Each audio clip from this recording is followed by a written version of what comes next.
Your dad had a general store in Ada? Did you see this? Yes, he did have. Do you remember? Can you tell us something about it? Yeah, this was an advertisement from I the know paper they in had 1910. groceries, and they also had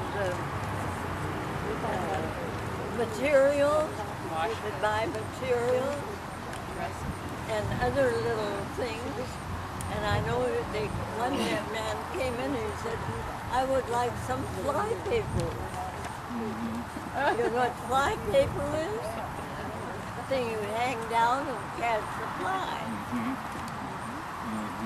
Well, there were two parts to the store. I remember going in. The left side was for dry goods, cloth and that sort of thing, and some women's wear. On the right side was all of the groceries, and there were barrels of fish and that sort of thing. And then the back was a counter where we sold tobacco, plug tobacco. We had a cutter there, and you know, like if you want a chew of what do they call it, of tobacco, we'd put it in there, and with a knife cut the plug of tobacco. We had one place where we had NJC Coffee. vanilla, yeah, and coffee, but vanilla extract. And remember this one fellow, he was a grave digger, so he needed a special uplifter, and he wanted to drink that was 40% alcohol. Remember him? Olaf Grundle. He had a tough job, you know, digging graves in the middle of the winter. Put all the stones down there, the cold. All those And then, things of come course, back. above the store, the second floor, there was an apartment, and there was a doctor's office, Dr. Hansen. And Nord was a very good friend with the doctor, and he took him into his, well, what did you say, his confidence. Yeah. So he knew a lot about the people of Ada that needed problems. Yes, I know too much. Well, I'll tell you one incident of Dr. Hansen. I knew he was going to do that. A man came in, a farmer came in, and he complained of gas. And Doc says, well, you don't worry about that, that's a minor thing. Well, every Saturday night, this guy would come in, same thing. So then Doc says, well, look, I cannot do anything for you unless I have a sample of the gas so I can analyze it. Well, this is true. And the next Saturday night, here comes this Ole Swan or something up with this 1 gallon wide-mouthed jar and brought it in. Of course, Doc goes all over town and tells us about it. That was anything. Oh boy. Yes, he did tell me about so many things I'm not allowed to tell them.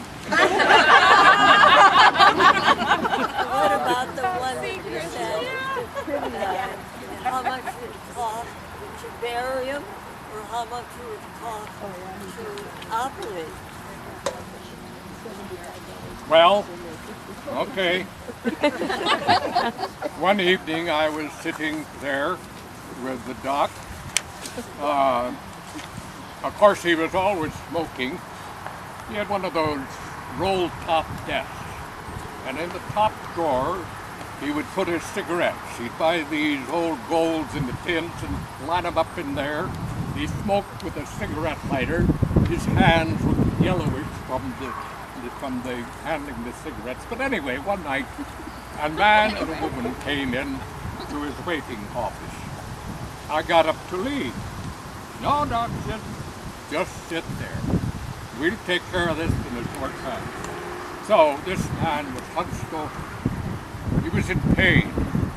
Doc put him on his leather table, examination table, in a few minutes. I'm only 30 seconds. You know, sir, you have acute appendicitis. and you must be operated on tonight. Now, do you have any money? Well, I couldn't talk.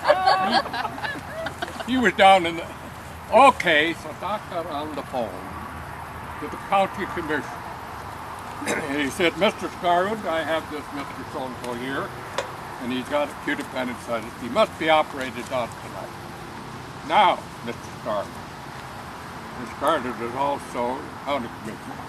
He says it's going to cost you $75 to operate, or $50 to bury the man. What do you want to do?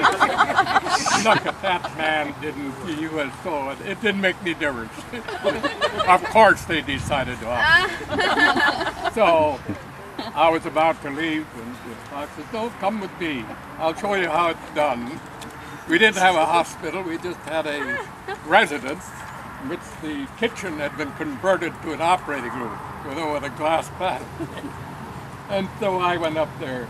I'll tell you, look, I couldn't stand even in bisecting a frog in biology. Anyway, I decided there I'd never go into medicine.